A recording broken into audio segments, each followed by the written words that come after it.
All right, I know you still got that 5-stick handy. Get that 5-stick and your dry erase marker. We're chugging on to the next.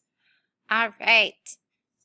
So I want to know, my friends, if you add a cube, just one cube, to your 5-stick, what would happen?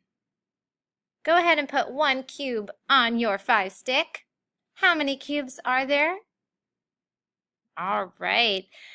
Now, put one more cube on your 5-stick. How many cubes are there now?